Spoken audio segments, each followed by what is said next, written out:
The night has a way of transforming ordinary things into omens.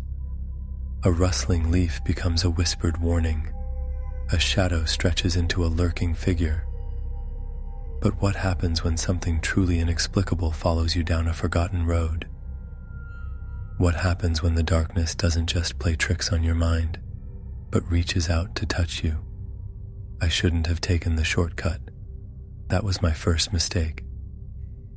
The GPS had died an hour earlier, leaving me to navigate by memory through this sprawling rural landscape, where cell service disappeared like morning fog.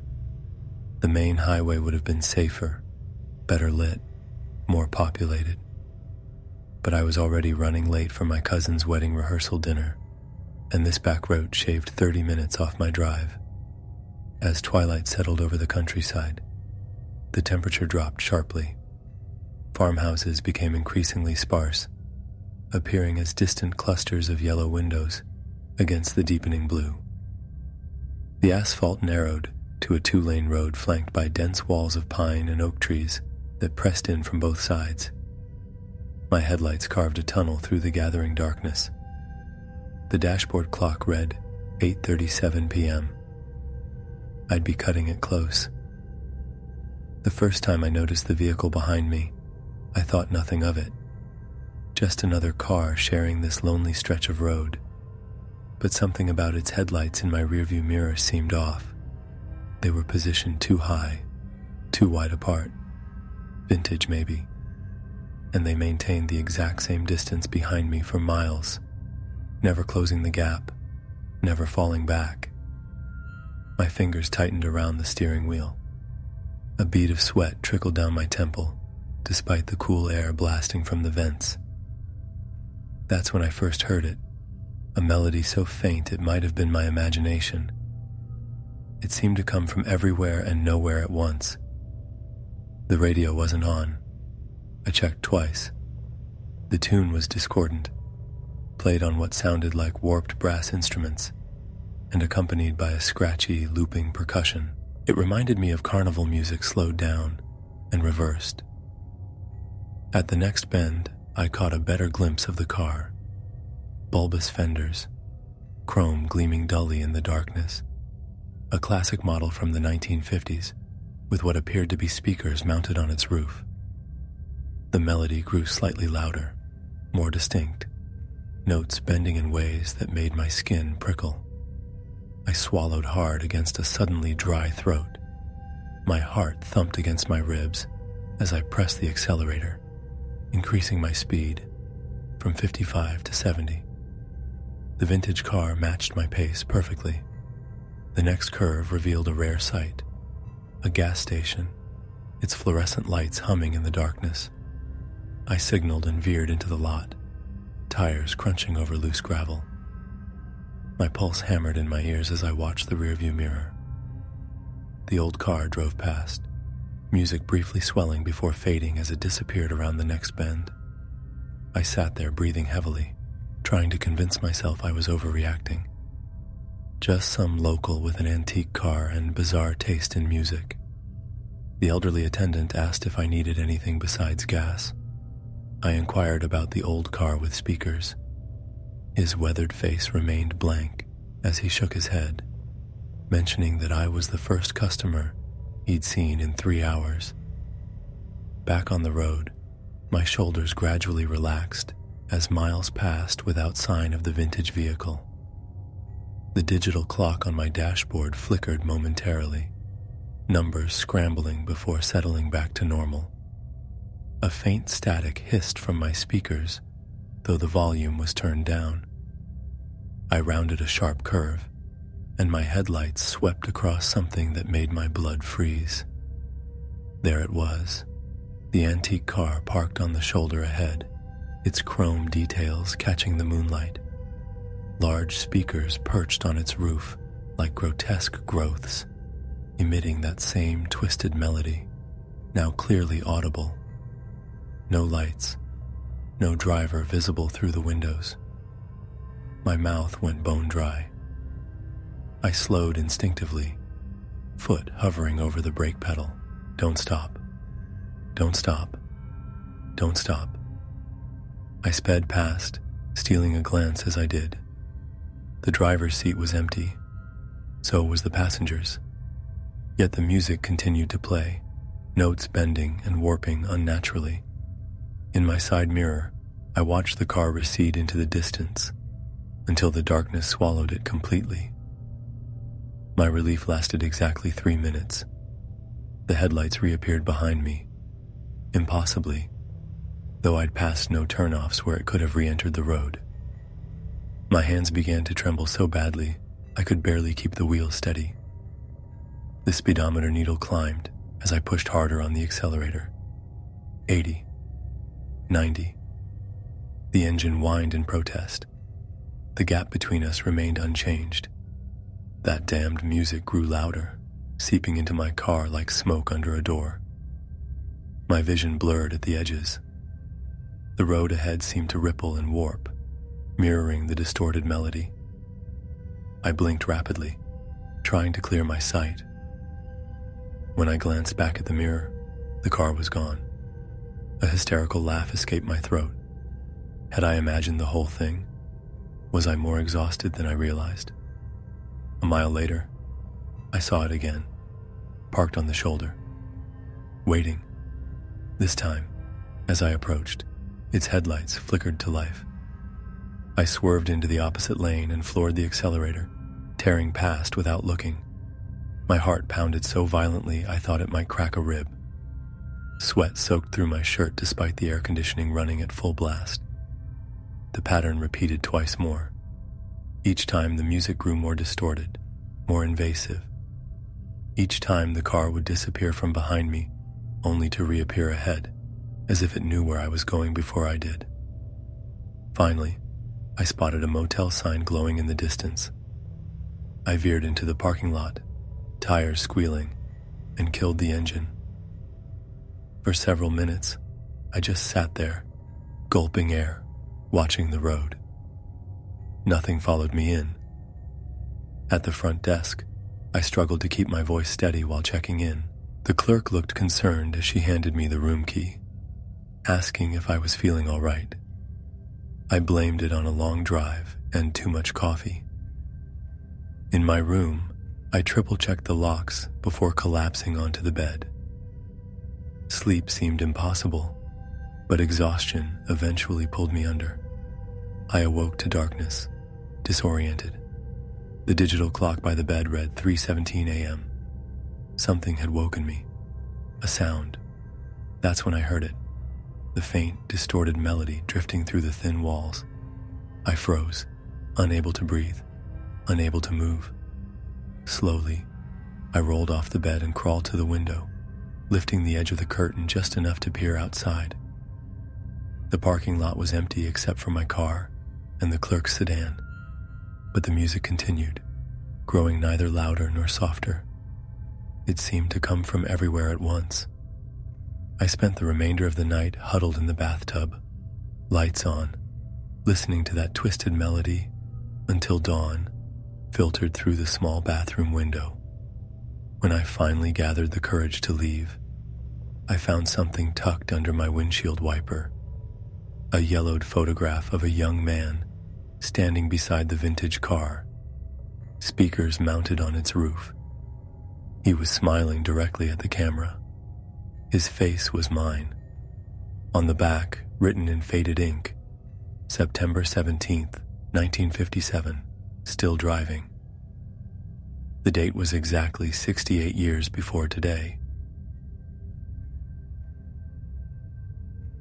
The university library at night is a different creature altogether. During daylight hours, it breathes with the quiet rustle of turning pages and the soft tapping of keyboards. But after closing, when shadows stretch across the mahogany shelves like bony fingers, the building seems to inhale and hold its breath, waiting for something no one wants to name. I never believed in ghost stories. As the new supervisor of the graduate research assistants, I'd heard them all. The phantom librarian who rearranges books after hours. The spectral student forever searching for a thesis that burned in a fire decades ago. Urban legends to frighten freshmen, nothing more. That's what I told myself until I met Elisa. She was my most dedicated intern, always the first to arrive and last to leave. When she requested to work late cataloging a new collection, I agreed without hesitation. But the morning after her extended shift, she appeared in my office doorway, her face drained of color, eyes bloodshot from what I assumed was lack of sleep. The stories she related seemed pulled from those campus tales I'd dismissed. Laughter from the empty upper floor, computers mysteriously activating, displaying incomprehensible error messages. I assured her it was nothing unusual. The building was old, the wiring faulty, electronics sometimes powered on by themselves. Books occasionally fell without explanation. It happened, nothing to worry about. But her expression haunted me all day. By evening, curiosity got the better of me. I decided to stay behind after closing, ostensibly to finish quarterly reports. In reality, I wanted to put her fears, and now my own growing unease, to rest. The library emptied by 10 p.m. I remained in my office, listening as the security guard made his final rounds, keys jangling as he locked the main entrance. Then silence descended, thick and absolute. For an hour, I worked by the glow of my desk lamp, the tap of my keyboard the only sound in the cavernous building. Nothing unusual, nothing to validate Elisa's fears.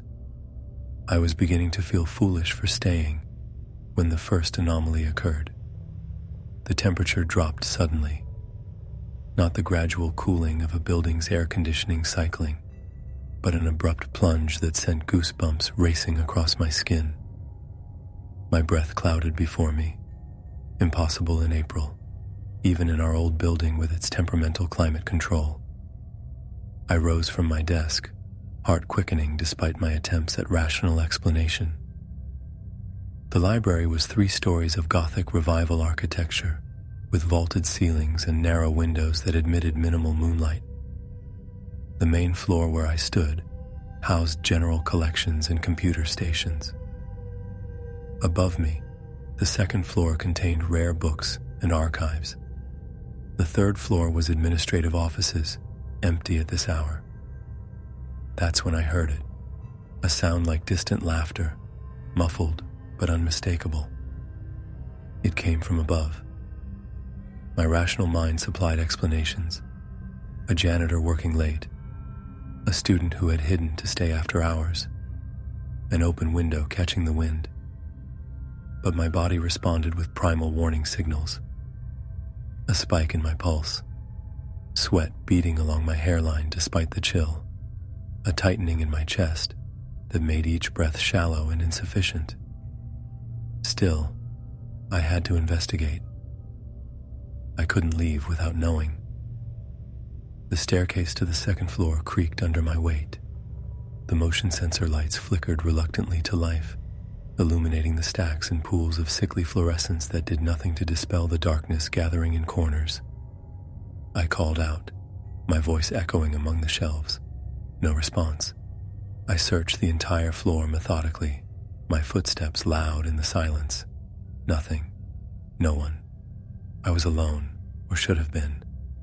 As I turned to descend, the laughter came again, clearer now, from the third floor, unmistakably. A woman's laugh, high and lilting, followed by a deeper chuckle. My mouth went dry. The third floor was locked after 6 p.m. every day, accessible only by keycard. I fumbled for my access card, hands trembling so badly I nearly dropped it. The card reader beeped. The lock disengaged, and I pushed through into darkness. The motion sensors here were defective. The lights remained off. I used my phone's flashlight, its beam cutting weakly through the gloom. The floor consisted of a central corridor with offices branching off on either side. All doors were closed, all offices dark. I moved slowly, heart hammering so loudly I was certain it would give me away. To what? I couldn't say. Halfway down the corridor, my phone's light flickered, then died. Not a dying battery. It had been at 80%. The screen simply went black, plunging me into absolute darkness. I froze, paralyzed by a fear so primitive it bypassed conscious thought. I couldn't see, couldn't move, could barely breathe. Something brushed past me in the dark, a cold current of air carrying the scent of old paper, and something else, something acrid and wrong. I recoiled, stumbling backward until I hit the wall. That's when the whispers started. Not from any specific direction. They seemed to come from everywhere at once, a chorus of indistinct voices muttering words I couldn't quite grasp.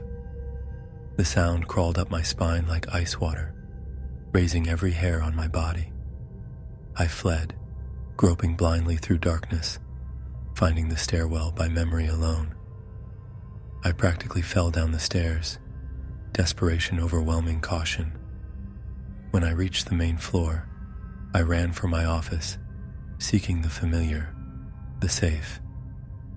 But as I passed the computer stations, they came to life simultaneously, 30 screens illuminating in perfect synchronization, casting a blue glow across the reading area. Each displayed the same message: not alone, not alone, not alone. The text scrolled across every monitor, repeating endlessly. Beneath it, a string of characters that resembled no programming language I knew. Symbols that hurt my eyes to look at directly, that seemed to shift and change when I tried to focus on them. My legs nearly gave out. I reached for the nearest table to steady myself, heart threatening to burst from my chest. The whispers grew louder, more insistent. The air grew colder still. A book fell from a nearby shelf, then another, then dozens, cascading from the stacks like rainfall. I covered my head, ducking low as volumes crashed around me. In that moment, I remembered something from the library's history, something I'd dismissed as superstition. Before it was a library, this building had housed the university's psychology department in the early 1900s. Rumors persisted about unethical experiments conducted in the basement, subjects driven to madness through isolation and sensory manipulation. The program was shuttered after a tragic fire claimed several lives, the details buried in sealed university records. I had to get out. Now. I ran for the emergency exit, setting off alarms that seemed distant and inconsequential compared to the cacophony in my head. I burst outside into the blessed normalcy of a spring night, gulping fresh air like a drowning man. I called campus security from my car, hands shaking so badly I could barely dial. They found nothing unusual. No displaced books, no active computers, no evidence of intrusion. The security footage showed only me, moving through empty rooms, reacting to things that weren't there. I submitted my resignation the next day. Elisa still works there. Sometimes I see her on campus, and we exchange awkward nods. She never mentions that night, and neither do I, but sometimes I catch her looking at me with a strange expression, knowing, almost conspiratorial. And sometimes, when she thinks I'm not watching, I see her whispering to herself, eyes fixed on empty air. I've started to wonder if the library found something in us, some vulnerability, some crack in our perception of reality. I wonder what whispers to her in quiet moments, what she sees when the lights go out. Most of all, I wonder if I truly escaped, or if I only think I did. Because sometimes, late at night, my computer wakes from sleep mode on its own. The screen remains blank except for a cursor, blinking like a patient eye, waiting. The mountains have a way of swallowing sound. They consume it, transform it, and sometimes, when the conditions are just right, They send it back to you as something else entirely, something wrong. I learned this the hard way on a night that began with laughter and ended with, well, I still struggle to make sense of what really happened. The road twisted ahead like a black ribbon against the darker canvas of the mountainside. Our headlights carved a narrow tunnel through the night, illuminating patches of pine trees and jagged rock formations before they disappeared again into shadow. Mark was driving. Emily sat beside him fiddling with the radio, and I occupied the back seat, my forehead pressed against the cool glass window, watching the sweeping vista of city lights far below us. Almost there, Mark announced as we rounded another hairpin turn. The overlook should be just past the next ridge. We had set out after dinner, 3 old college friends reuniting for a weekend getaway. The mountain drive had been Mark's idea, a chance to see the valley lights from Eagle Point, supposedly the most spectacular nighttime view in the state. None of us had anticipated how isolated the route would be, or how the temperature would plummet as we climbed higher. A thin mist had begun to cling to the curves of the road, wisps of it dancing in our headlights. My breath fogged the window glass as I watched it, creating shifting patterns that seemed to move with intention. The radio signal had deteriorated into static minutes ago, and Emily had given up trying to find music. The silence inside the car felt suddenly heavy. That's when I first saw him. He appeared at the edge of our headlights' reach, a tall figure standing perfectly still on the shoulder of the road. As we drew closer, I could make out more details. A man in dark clothes, wearing an old-fashioned wide-brimmed hat that cast his face in shadow, one arm extended outward, thumb raised in the universal signal for a hitchhiker. My skin prickled with inexplicable unease. There was something wrong about the way he stood. Too still, too patient, as if he'd been waiting specifically for us. I muttered something about not stopping. Emily had spotted him too and whispered agreement. Mark nodded grimly and pressed the accelerator slightly, carrying us past the figure without slowing. As we passed, the man's head turned, tracking our movement. Though I couldn't see his face clearly, I felt his gaze lock onto mine through the rear window, and my stomach tightened into a cold knot. That should have been the end of it. Just a strange encounter on a lonely road. A brief moment of discomfort soon forgotten. But as we rounded the next bend, the man let out a sound that chilled me to my core. It wasn't a shout or a scream. It was something between a wail and a laugh, echoing off the mountain walls, amplified and distorted, until it seemed to come from everywhere at once. The sound penetrated the car as if the windows were open, though they weren't. It reverberated inside my skull, unintelligible words hidden within the noise, just beyond comprehension. Mark accelerated harder. Emily asked what the hell that was. I didn't answer, my eyes fixed on the rearview mirror, watching the darkness where we had left the stranger behind. Minutes passed. The road grew steeper, the turns sharper. My heart rate had just begun to slow when I noticed a glow in the side mirror. At first, I thought it was another car's headlights, but the quality of the light was wrong. Too diffuse, too yellowish. It bobbed slightly, like a lantern carried by someone running, but that was impossible. We'd been driving at 40 miles per hour since leaving the hitchhiker behind. No one could keep pace on foot, especially not on these treacherous mountain roads. I didn't mention it to the others. Maybe I was already doubting my senses. Maybe I didn't want to alarm them. The light faded as we took another turn, and I convinced myself I had imagined it. Until we rounded the next bend, and there he was again. The man in the hat stood at another curve, arm extended just as before. but now he was 50 yards ahead of us. My breath caught in my throat.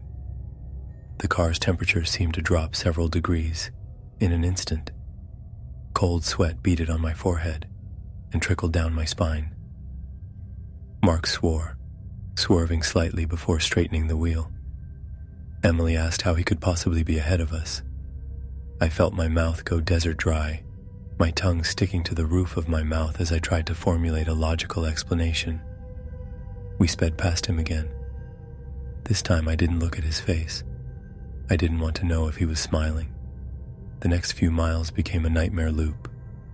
After every blind curve, there he stood, the impossible man, always waiting, always hitchhiking. Each time we passed, that sound would follow us, that horrible echoing wail that seemed to contain words just beyond my understanding. My perception began to splinter.